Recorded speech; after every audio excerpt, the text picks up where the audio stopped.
Good evening, everybody. Thank you for tuning in. My name is Riccardi, and I'm here ready to talk about Louis Armstrong. I want to thank the American Center in Moscow for having me. Thank you for everybody tuning in all around the world to hear my little my little life story. Um, we will be taking questions. If you have any questions at any time, just drop a comment, and I will be answering them in the last 15 or 20 minutes. But I'm here today to talk about Louis Armstrong. I'm assuming if you're watching this, you know about Louis Armstrong. In my personal opinion, the most influential and important musician of the 20th century. You probably don't know about me, which is fine. And you'll know more about me than you ever wanted to in the next 40 minutes. But my day job is I am in charge of the research collections for the Louis Armstrong House Museum, the world's largest archives for any single jazz musician. And when the American Center asked me to do this presentation, they said, if you have any video or footage or audio of when Louis Armstrong came to Russia, that would be great. Unfortunately, Louis Armstrong never made it to Russia in his lifetime. But in 1975, 4 years after he passed away, the New York Jazz Repertory Company did a tour performing Armstrong's music. And one of the great things about the Louis Armstrong House Museum, I mentioned we have the world's largest archives for any single jazz musician. It is all digitized. And so I wanted to open up with something that you guys probably haven't seen. Maybe some of you were there. If you were there and have any memories and would love to share it in the comments, that's great. But this is a short video that originally aired on CBS television in the United States of a sense of Lucille Armstrong, Louis Armstrong's widow. And we're going to play this video right now. It's a CBS News story about that 1975 tour when Armstrong's music finally came to Moscow.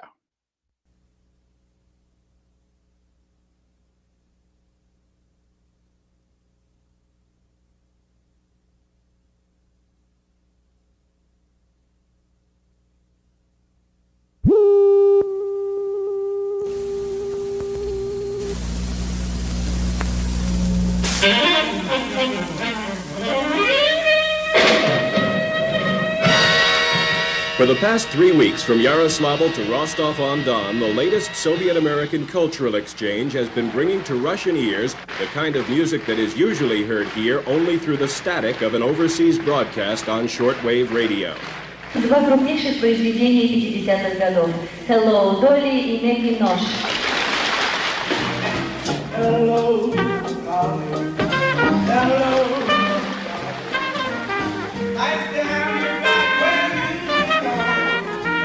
The New York Jazz Repertory Company was here celebrating the 75th anniversary of the birth of Louis Armstrong. Tickets cost up to $5 at the box office, expensive by Soviet standards, and the black market rate was 5 times higher, but nearly all 10,000 seats were filled.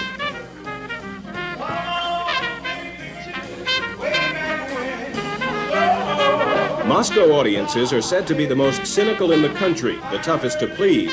But one Russian jazz fan said, "This is a big hullabaloo," and the rest of the crowd seemed to agree. The musicians said a repertory company couldn't get crowds this big in the United States, and one surprised himself when he made a quick tally and said, "We're drawing more people here than the Rolling Stones are in New York."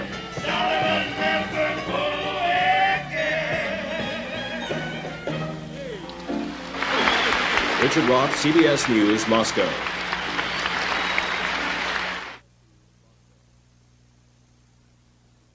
If anybody was there in 1975, we'd love to hear from you. And before I show my little presentation, I wanted to show off my shirt today. This is Louis Armstrong as Superman, because to me, he is the great American superhero of the 20th century and beyond.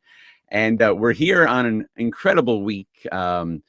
Yesterday, July 6th, marked the 52nd year since Louis Armstrong passed away in 1971. July 4th is the date that Louis Armstrong celebrated his birthday. And last week, we cut the ribbon on the brand new state-of-the-art Louis Armstrong Center in Corona, Queens, which I will be telling you more about later today. So to be here talking about Louis and my personal relationship to him and the work I do, it's the perfect timing, kind of a dream come true. I'm going to now just go take you through a photo slideshow here. That is a big part of my job, folks. If you want to know who is in charge of Louis Armstrong's trumpets, the answer is me, Ricky Riccardi, which is, like I said, a dream come true. This has been a long time coming. For me, I was born in 1980. Louis Armstrong died in 1971. So I never got to meet him. I never saw him live. But when I was a kid, I spent a lot of time listening to old music, watching old movies. I couldn't find a great picture of me when I was a kid, but I did find this. Oh, my goodness gracious. That's me at the age of 12 years old, in the local newspaper. And if you notice there, I was already watching 1930s comedies, Laurel and Hardy, Abbott and Costello, the Marx Brothers. And so I loved old culture, but it wasn't until 1995, when I was 15 years old, that I saw the movie, The Glenn Miller Story. And all of a sudden, Louis Armstrong comes on screen and he does one song, Basin Street Blues. And that one song completely changed my life. Nothing was ever going to be the same after I saw him. And so my mother took me to the local library here in Toms River, New Jersey. And I checked out a cassette compilation, which you see on your screen right now, called 16 Most Requested Songs. And this was all material that Louis Armstrong recorded in the 1950s that was produced by one of his closest friends, a man named George Avakian, who was actually born in Russia in 1919. And George produced these albums. Louis Armstrong plays W.C. Handy, and Satch plays Fats, Ambassador Satch, Satchmo the Great. And when I heard that music, specifically a 9-minute version of St. Louis Blues, that was the moment that I knew, my life had changed. Nothing was ever going to be the same. Something kind of shifted in my brain. I now needed to learn everything about Louis Armstrong. I needed to listen to everything. I needed to hear everything. And so I started doing my research. And when I would read these books, I kept coming across the same story, which was that when Louis Armstrong was a young man, he was a genius. He basically invented the rules of jazz. He changed the way people played music on their instruments. He changed the way people sang.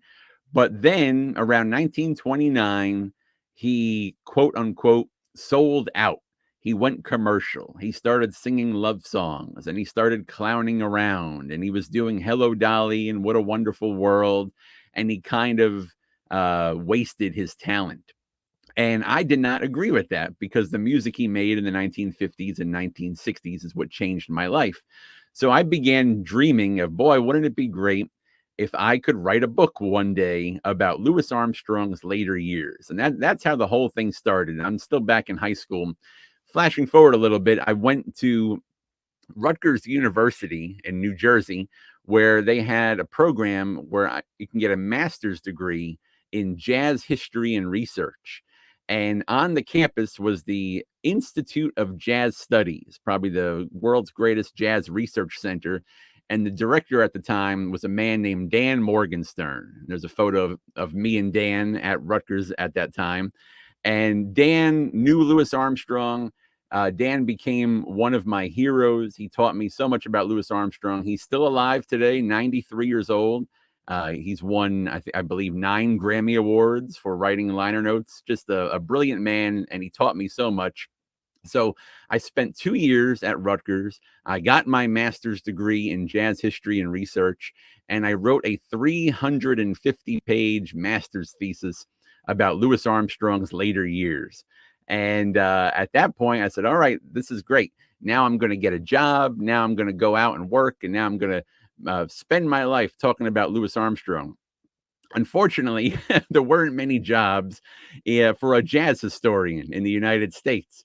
And so my father, he owned a house painting company. And so with my master's degree, I went to work for 4 long years. I painted houses, usually outside in the summertime, sweating all day, backbreaking work. But this is what I did. I had met my wife. We had just gotten married. And, everybody kept saying, don't you want to try another job? And I kept saying, no, don't worry. One day it's going to happen. And I continued doing my Armstrong research. This is a picture of Louis Armstrong at his home in Corona, Queens. And of course, he has his trumpet in his right hand, but right next to him is a tape recorder. And beginning in 1950, Armstrong made about 750 reel-to-reel tapes where he would talk about his life, he would talk about his music, he would talk about traveling, he would talk about his upbringing in New Orleans, he talked about anything and everything. And I knew that those tapes were at the Louis Armstrong Archives at Queens College in New York. And so in 2006, when I was still painting houses, I started doing research there. And my whole thesis was that Louis Armstrong was great in every decade, and that in the 1950s, he was making some of the best music of his career. Well, the first tape I ever listened to as a researcher was Louis Armstrong in 1956 talking about how he was playing better than ever and his records were better than ever. And I knew it. I said, this is going to be it. So I started doing all my research there. I started listening to all the tapes. And then eventually in 2007, I started a blog. This is the first blog I ever posted. It was July 13th, 2007. This was right before social media kind of exploded. But I started this blog where I would paint houses all day, then come home, kiss my wife hello, and then sit down and write about Louis Armstrong. And I started getting a reputation. And by 2008, I was invited to go down to New Orleans for an Armstrong conference called Satchmo Summerfest. And it was there that I met the great George Avakian. There's a photo of me and George Avakian, who had produced all those records in the 1950s that changed my life. And I got to give multiple Armstrong presentations. That's my third presentation right there. My wife took this photo. She came on the trip with me. I ended up getting a standing ovation when it was over. I felt like all my dreams had come true. That was on a Sunday. I flew home on Monday, and then on Tuesday, I was still painting houses. But in New Orleans, I had made connections. I mean, there's the great writer Gary Giddens, and the man in the middle is Michael Cogswell. And Michael Cogswell opened up the Louis Armstrong Archives in 1994, and he had opened up the Louis Armstrong House Museum in 2003. And I had gotten to know Michael from doing research there. And he finally said, hey, we just got a grant to hire an archivist. Maybe you should apply. And so in 2009, I applied, and I got the job to be the archivist for the Louis Armstrong House Museum. I said goodbye. Me and my father. This was my last day as a house painter in October 2009. My wife and I had just had our first daughter.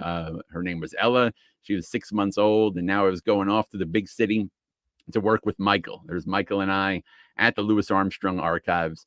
The main reason I was hired, there was a man named Jack Bradley, who was the world's largest private collector of Louis Armstrong materials. He was one of Louis Armstrong's best friends. He was also a photographer. And the Armstrong Archives had acquired his entire collection. And so I was hired to process that collection. And on my second day of the job, I got to get in a van, drive to Cape Cod, meet Jack Bradley, and pack up the rest of his collection. That's me and Jack outside the van. 48 hours earlier, I was still painting houses, but now I'm sitting with one of Louis Armstrong's best friends, packing up his collection. And that was it. That began the job as archivist in 2009. There's an early photo of me holding one of Louis Armstrong's reel-to-reel tapes. I mentioned Armstrong made about 750 of these tapes. I think the only two people who have listened to every tape are Louis Armstrong and me. So that was a wonderful part of the job. And as I mentioned when I first started today, I'm the gatekeeper of his trumpets. So there's an early picture of myself with Louis Armstrong's trumpets. And a lot of people use the phrase dream job, but this truly was a dream job and still remains a dream job for me. The people I've gotten to meet over the years, here's Wynton Marsalis at the Louis Armstrong House Museum. The late Hugh Masekela in the middle. I'm showing him one of Louis Armstrong's trumpets. The legendary Quincy Jones. So I've met all of these legends, all these people who've come to Queens, New York, who love Louis Armstrong. And Louis Armstrong has also helped me get around the world. You know, here's me in Italy and with a pizza. in 2011. And I went to London in 2015 and 2017 to talk about Armstrong. And just last year, I was in Brazil talking about Louis Armstrong. So from a big Louis Armstrong fan to be able to do all this kind of stuff is kind of amazing. And I mentioned early on, part of the job was digitization. And so I'll put some links in the chat at the end, but we received a $2.7 million grant to digitize the entire archives. That's how I was able to share that video at the top of the presentation today. For over a year, we had a team. Here's some photos of the team. They came in every day and they scanned every page. They took photos. We digitized all the videos. We digitized all the audio. Here is one of Louis Armstrong's scrapbooks from 1932. They worked on those. They scanned every page. It just brought it back to life. It was really an amazing process. We have 12 collections, 60,194 items, over 15 terabytes of material, 40 batches of metadata, 111 scrapbooks, 6,500 records, sound recordings, 16,000 photographs and negatives, 7 trumpets, 356 videos, 500 arrangements, 315 posters. That's the Louis Armstrong Archives. Like I said, that's what I'm in charge of. And here's a screenshot. Again, I'll put the link in the chat, but there's a website, collections.louisarmstronghouse.org.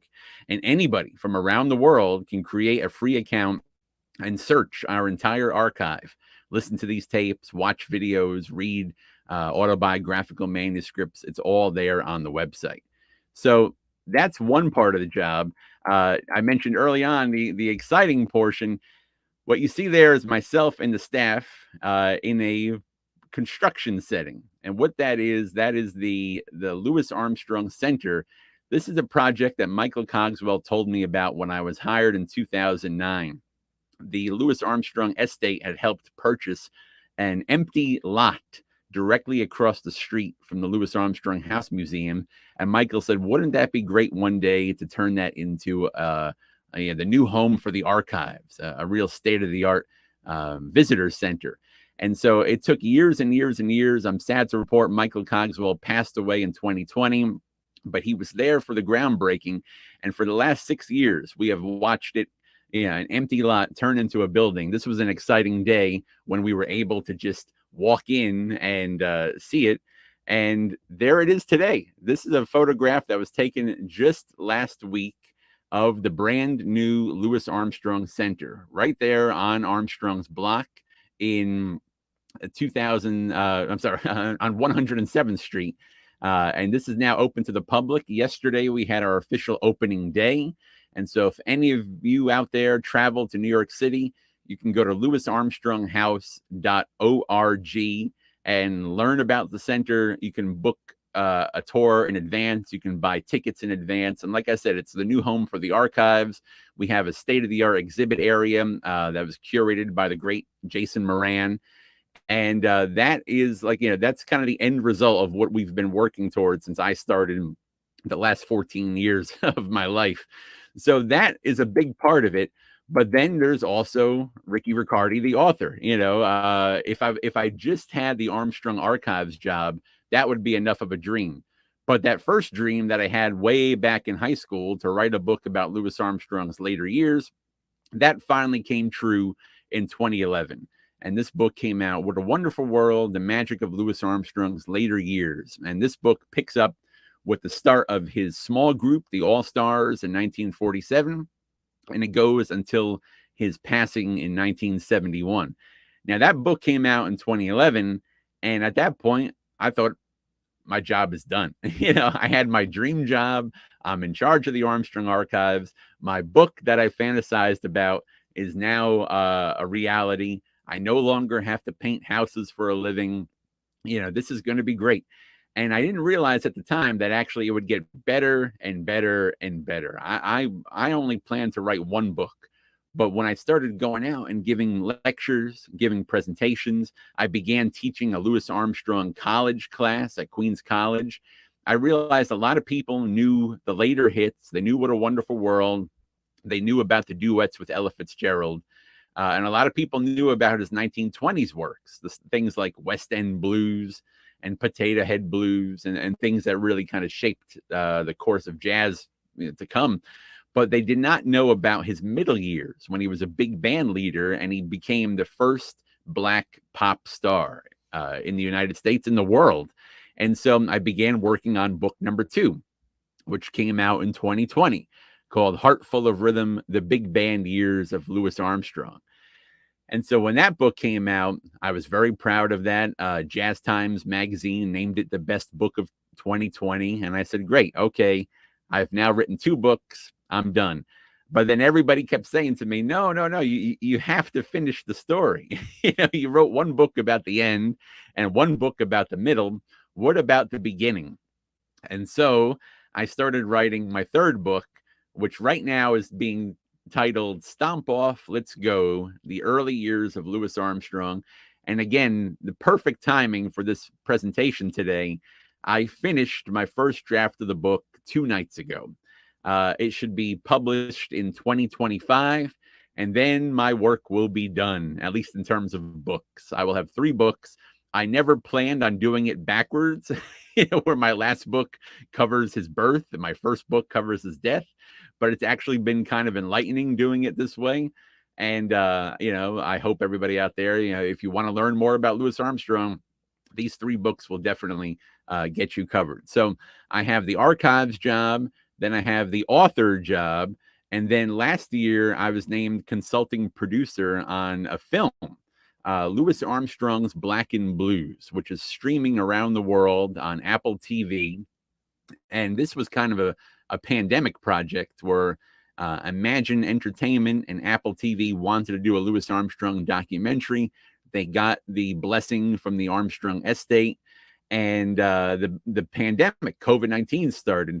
But fortunately, the entire archives were digitized. And so I was able to help them every step of the way, getting them photographs, getting them videos, everything in between. They interviewed me. If you find the trailer on YouTube, you'll hear my voice. So again, I never could have imagined that happening, that I'd be working on a film. But that came out last year. And then one of my favorite things I get to do is work on Louis Armstrong reissues. This started in about 2012 when Universal Music, they contacted me to help them with a 10 CD Armstrong box set. And they noticed that I had a lot of ideas. And so I started hitting them with every idea I had. We need to do the complete Decca singles. We need to do the complete Ella Fitzgerald and Louis Armstrong. We need the complete Satchmo at Symphony Hall.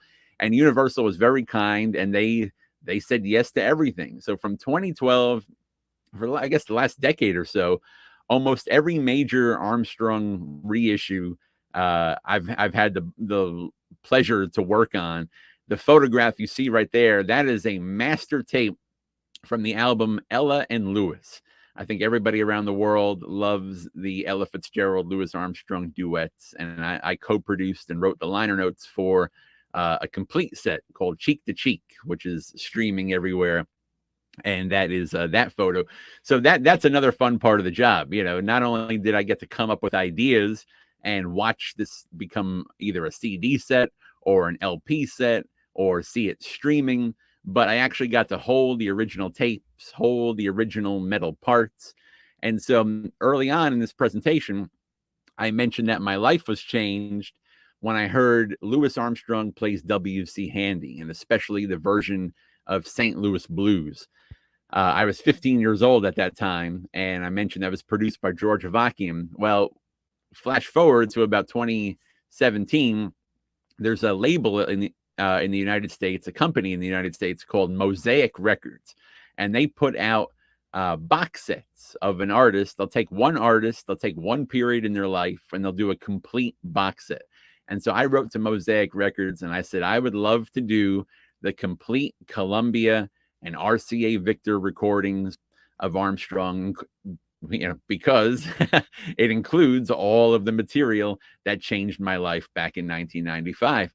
And Mosaic Records approved of it, and Sony Records approved of it. And in 2019, we were in the studio.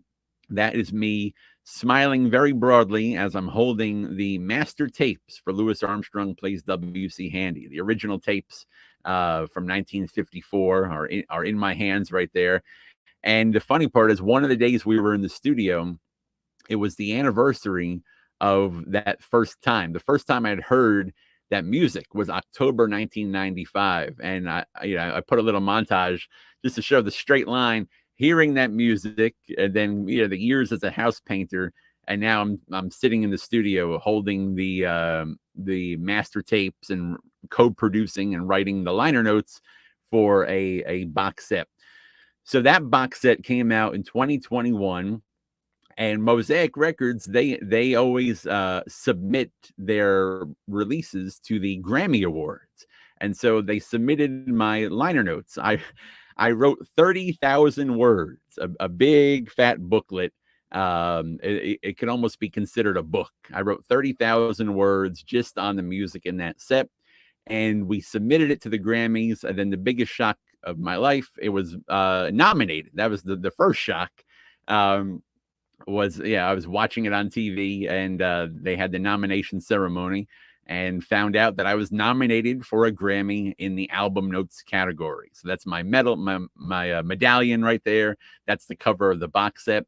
And so, just to say nominated for a Grammy, that's, I keep saying dream come true, but it was another dream come true. But if anybody is here today and they saw the publicity for today's talk, where this is going. On April 3rd, 2022, I'm in Las Vegas with my wife, and they called my name, and next thing you know, I'm a Grammy winner. I was going to show the videos, but they're all online. You can watch them. But here's a fun photo of my wife and myself afterwards. I'm wearing my tuxedo. She's wearing her dress. We went to a restaurant called Fat Burger. We had cheeseburgers and milkshakes and celebrated the victory of the Grammy. And there is the photo of me holding it backstage. Though the funny part, they don't tell you that is actually not my Grammy. When you win the Grammy, they hand you a fake one, and then as soon as you walk off the stage, they take the fake one away. And so I had to wait a few months, and eventually, if we can stop sharing here, I'm actually done with the presentation. Let's see. All right. So show and tell. This is the real one. So this came in the mail last year, and I think you could tell by my joy. I still feel very, very, very proud of that accomplishment. So that's a quick summary of how I've gotten here. Like I said, there's a million Louis Armstrong fans in the world. I think almost any one of them, would be thrilled to get to do what I do. I still don't believe it. And I never take it for granted for a moment. There's not a day that goes by where I feel that I kind of am getting bored or it's time for a career path. I meet a lot of people who think that I'm kind of a trained archivist. That was my job title, but I never went to library school. I totally got into this because I've devoted the last 28 years of my life, my 28 out of 43 years, to Louis Armstrong. And like I said, it's paid off, writing 3 books, getting to tour around the world, winning a Grammy, being there this week for the opening of the new Louis Armstrong Center. If you would have told that kid in Jersey, with the glasses in the 90s, or if you had told that house painter back in the 2000s that any of this would have been possible, I don't think you would have believed it. But I'm here, and I'm just, still going. There's still a lot more to come. I am not slowing down. I'll put it that way. I teach courses online for Jazz at Lincoln Center. So if anybody's interested, you can go to their website. They have a program called Swing University, and Swing University presents online virtual classes that anybody around the world can take. And so I love teaching about Armstrong. I'm going to be doing 7 sessions for them starting in October. And then I'm already on the phone with Mosaic Records. We might be doing another Armstrong box set. Fingers crossed. I don't want to jinx it, but there might be another Armstrong set coming out in the future. And like I said, being in Corona yesterday for the official opening of the Louis Armstrong Center, watching people come in from around the world, taking tours, touring the exhibit. I got to show the archives, the new archives, to a lot of people. It's so exciting. I just can't believe any of it is true. I can talk about myself and talk about Louis till I'm blue in the face, but questions are coming in, and I would like to address them. So, question number one: can you share a memorable encounter or a valuable piece of advice that has significantly influenced your professional journey? Oh, that's a great question. Wow. All of the encounters have been memorable. There was something about talking to the people who knew Louis Armstrong that became a big thing with me early on, because, like I said, I was born in 1980, and I knew I wanted to write this first book about Armstrong. But in 2002, his bassist Arvell Shaw, his pianist Joe Bushkin, and another bassist, Jack Lesberg, all passed away. And I was 1 year away from starting the program at Rutgers. And I said, I was so close, I need to talk to these people. And so beginning in 2003, I was able to interview the clarinetist Joe Moraney, the piano player Marty Napoleon, the drummer Danny Barcelona, the bassist Buddy Catlett. I was able to interview the vocalist Jewel Brown. I mentioned Dan Morgenstern. I mentioned Jack Bradley. I mentioned George Avakian. And those encounters kind of shaped me and my research, because I wanted to know. I could read books all day and I could read magazines, but I wanted to know from the people who were there, what was Louis Armstrong like? What did his trumpet sound like? And so all of that, kind of made me who I am. And sitting here today in 2023, the only people who are still alive are the vocalist Jewel Brown and the historian Dan Morgenstern. Everybody else I interviewed, they all passed away. And so I was able to at least capture their stories. And now I try to tell their stories and try to share the wisdom that they shared with me. As far as a piece of advice, I know I've been encouraged from day one. I would be nothing without my parents and without the support of my wife, Margaret. Part of it, those house painting years, I think were probably where everybody was getting a little worried about me. And because my dad, he kept saying, I didn't put you through college to be a house painter.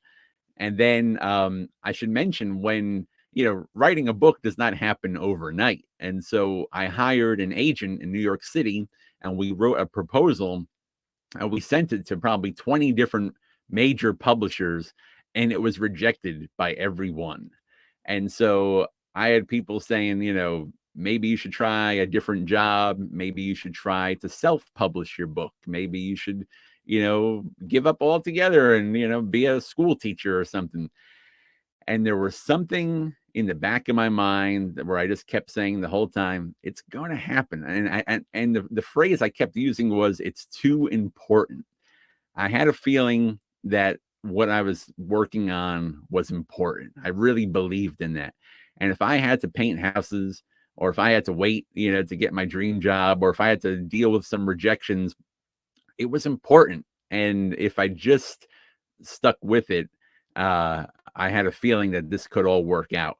And so it might not be a specific piece of advice, but I credit my parents and my wife for just their support, because they saw how much this meant to me. And it was just like, all right, he knows what he wants. Keep going. And I'm still going all of these years later. Question 2. As a custodian of the Louis Armstrong House Museum's extensive archive, what have been some of the most intriguing discoveries that you've made about Armstrong's life and work? So for me, I mentioned those reel-to-reel tapes, 750 tapes, probably 2,000 hours of audio. And I've listened to everyone. I know Louis Armstrong better than I know some of the members of my own family.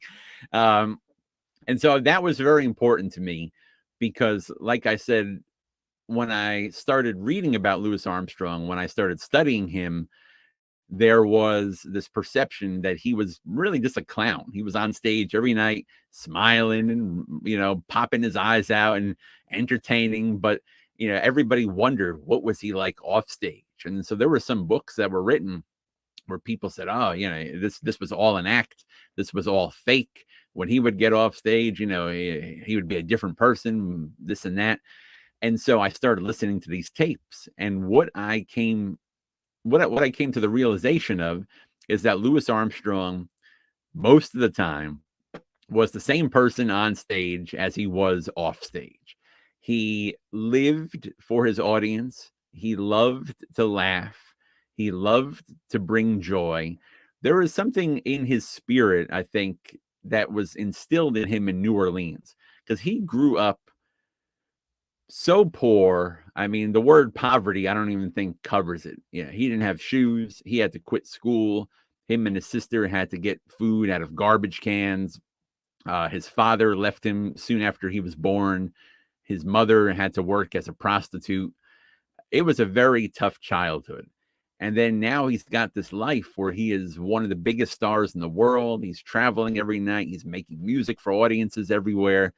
And he never let that get to his head. He never let it, he never became pompous or pretentious or, feeling like he was better than everybody. He was still that kid from New Orleans.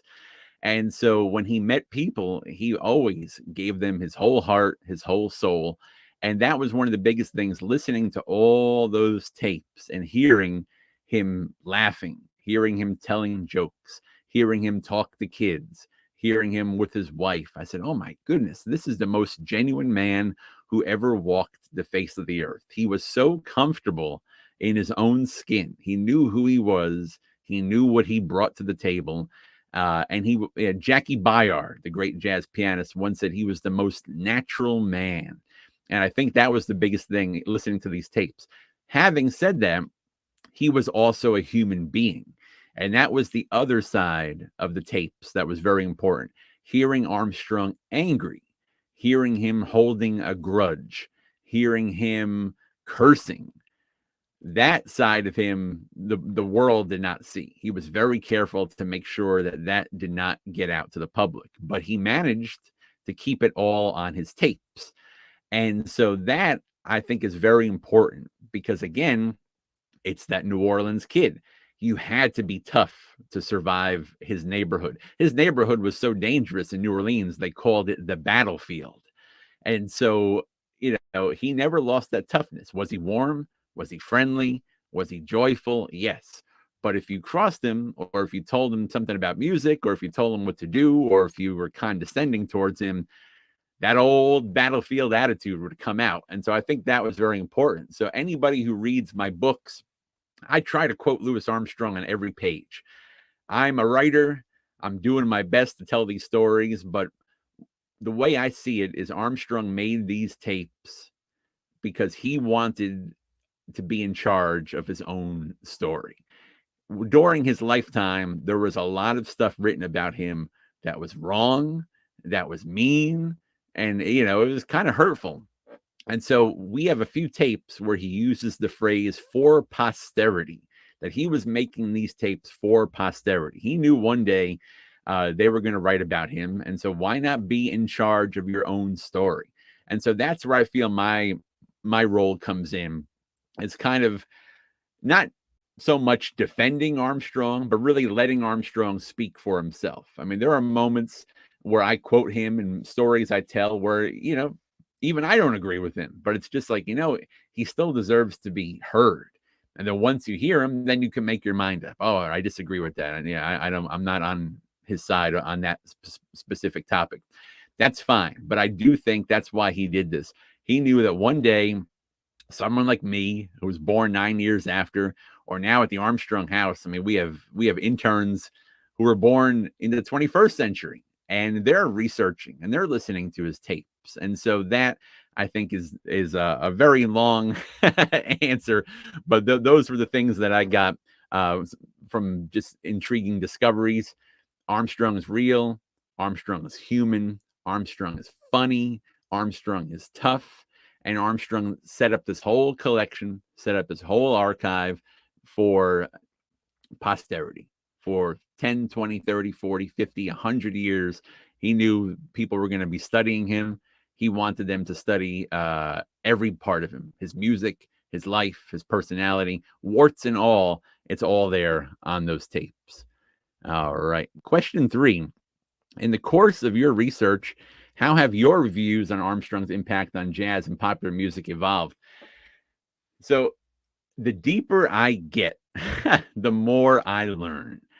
When I started this whole life of mine, as I mentioned, my thing was the 1950s. I was fixated on the 1950s. I said that was Armstrong's greatest decade. And I said, you know, the jazz world kind of let him down and nobody was paying attention to him. And he knew how great he was. And I know how great he was, but everybody's sleeping on that music. And when that book came out and when I was able to do these reissues for Mosaic Records and everything, I was fortunate. People agreed with me. A lot of people listened to the music again. A lot of people read the book and they said, you know what? He still was great. The big evolution for me was I had not realized the impact he had, especially on Black audiences in the late 1920s and early 1930s, actually throughout the 1930s and 1940s. One of the best things about writing books in the 21st century is so much material has been digitized. So I knew I wanted to write a book about the big band years of Louis Armstrong, 1929 to 1947. If you had asked me 5 years ago to talk about those years, here's what I would have said. I would have said the music's great. Louis might be in the best form of his entire career, but wasn't very popular.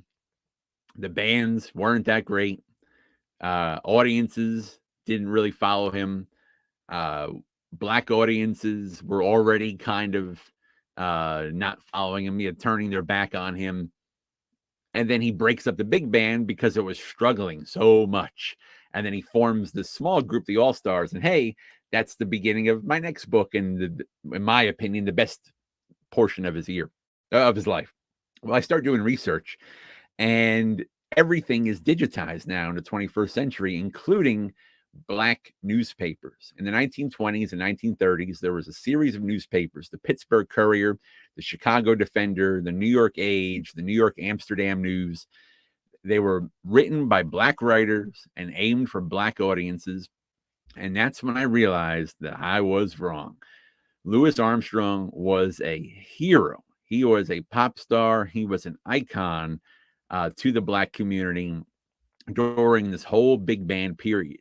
And yes, this is when the jazz writers, most of whom were white, started criticizing him. But his African-American public, they loved him. They loved him in movies. They loved his records. He broke the box office records at the Apollo. And so that was kind of mind-blowing for me. So that was a big part of the story I wanted to tell with my second book, Heart Full of Rhythm. The next book, again, I had read everything there was about early Louis Armstrong. And in my mind, it's kind of like, well, Hot 5 recordings, Hot 7 recordings, 1920s, he's changing all the rules. I get it. And it wasn't until doing the research, again, the glory of digitization. There were so many interviews with musicians who were there. And in the researching for this next book, I've been able to access these interviews and hear the stories from the sources and realizing that everything Armstrong did for the rest of his life, he was doing when he was a kid in New Orleans. He was funny. He was doing comedy. He was dancing. He goes on the riverboats. He's doing pop tunes. He's singing. He's scatting. He's playing slide whistle. And it was just this kind of like, oh my goodness. When I first got into this world, the usual thinking of the young innovator, the young genius, and the old clown, that's what I was trying to fight against. Excuse me. Now I realize it's kind of a straight line.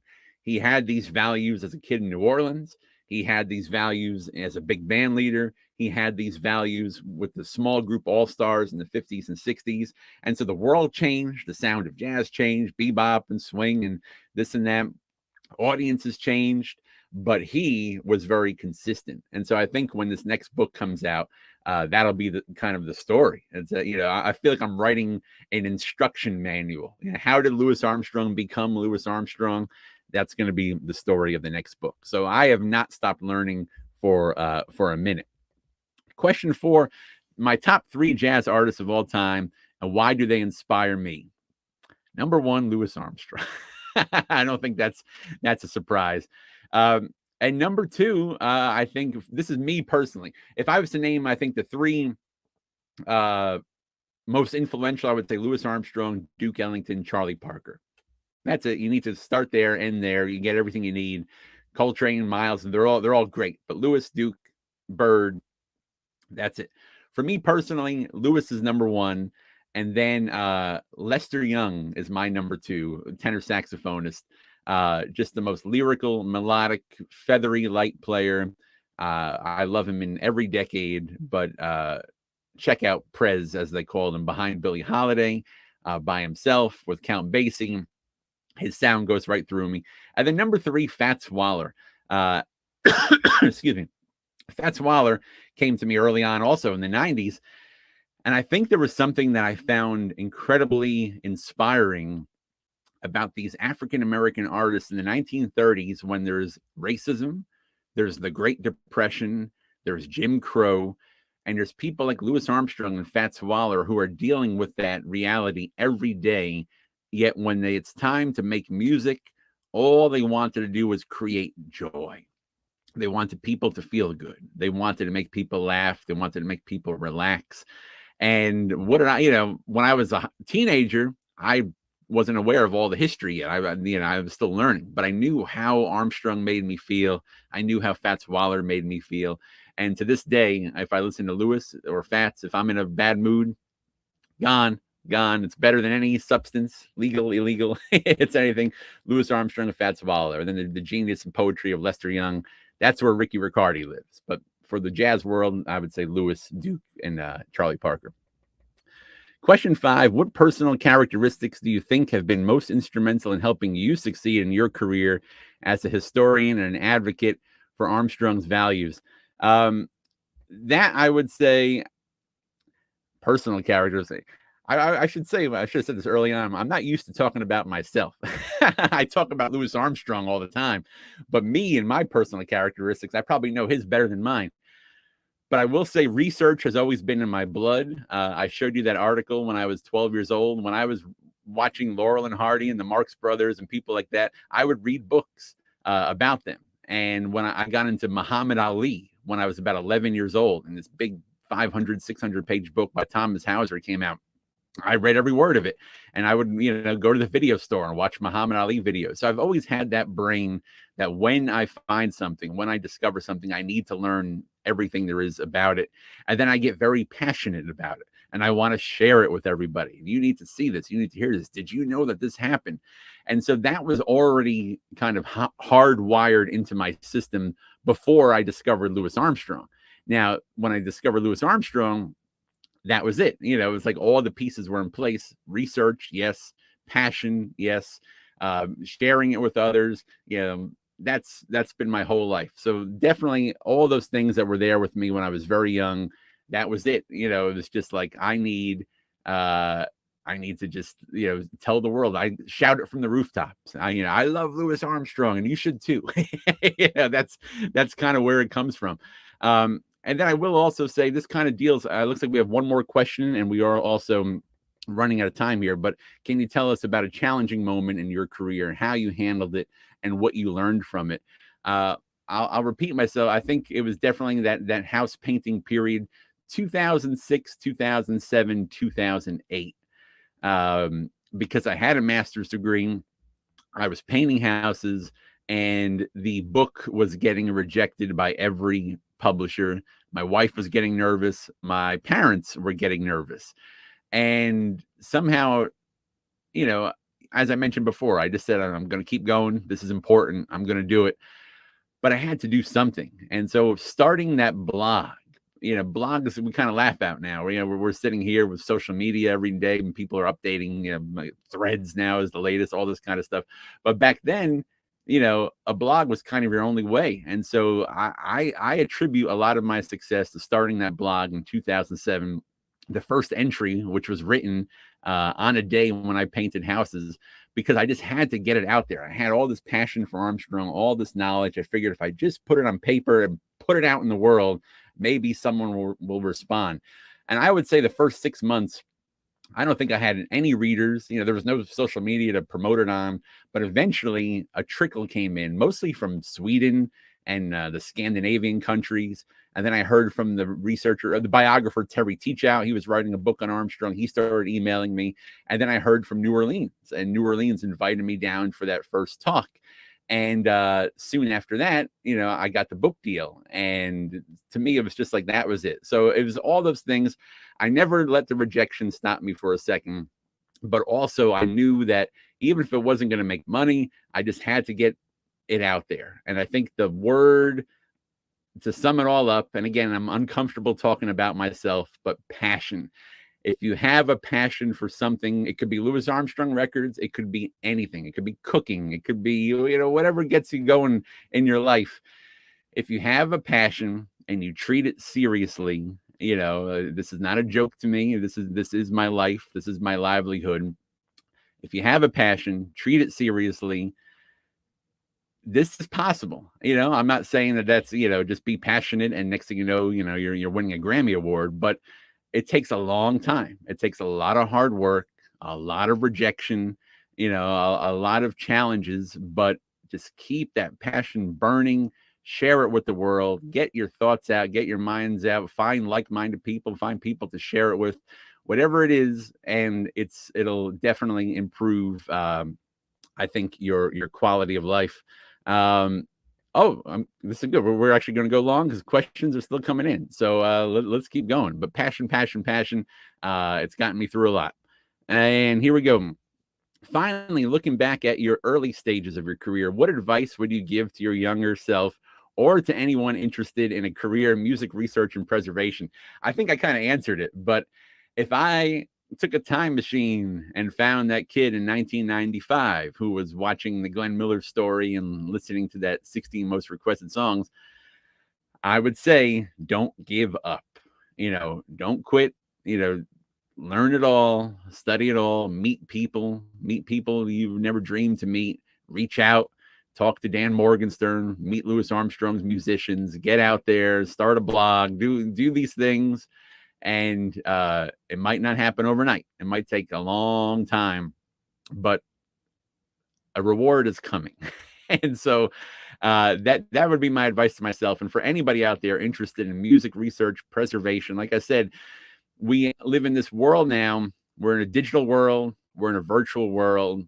If you're getting rejected, if you can't find a job, you can't find a steady, paycheck, you might have to paint houses. You might have to wait tables. You might have to work retail, do these things. But if you keep that passion burning, if you find something, and in this day and age, between social media and websites and podcasts, there are so many do-it-yourself ways now to kind of get your voice out there. And sometimes it's hard to be heard. Sometimes there's too many ways out there to be heard. But you can't let that discourage you. Like I said, when I look back now, and those house painting years feel like a blip, a snap, here and gone. But back then it was 4 years, 365 days a year. So we're talking about 1,400 days. It did not feel like a blink of an eye. It did not feel like the snap of a finger. It was long.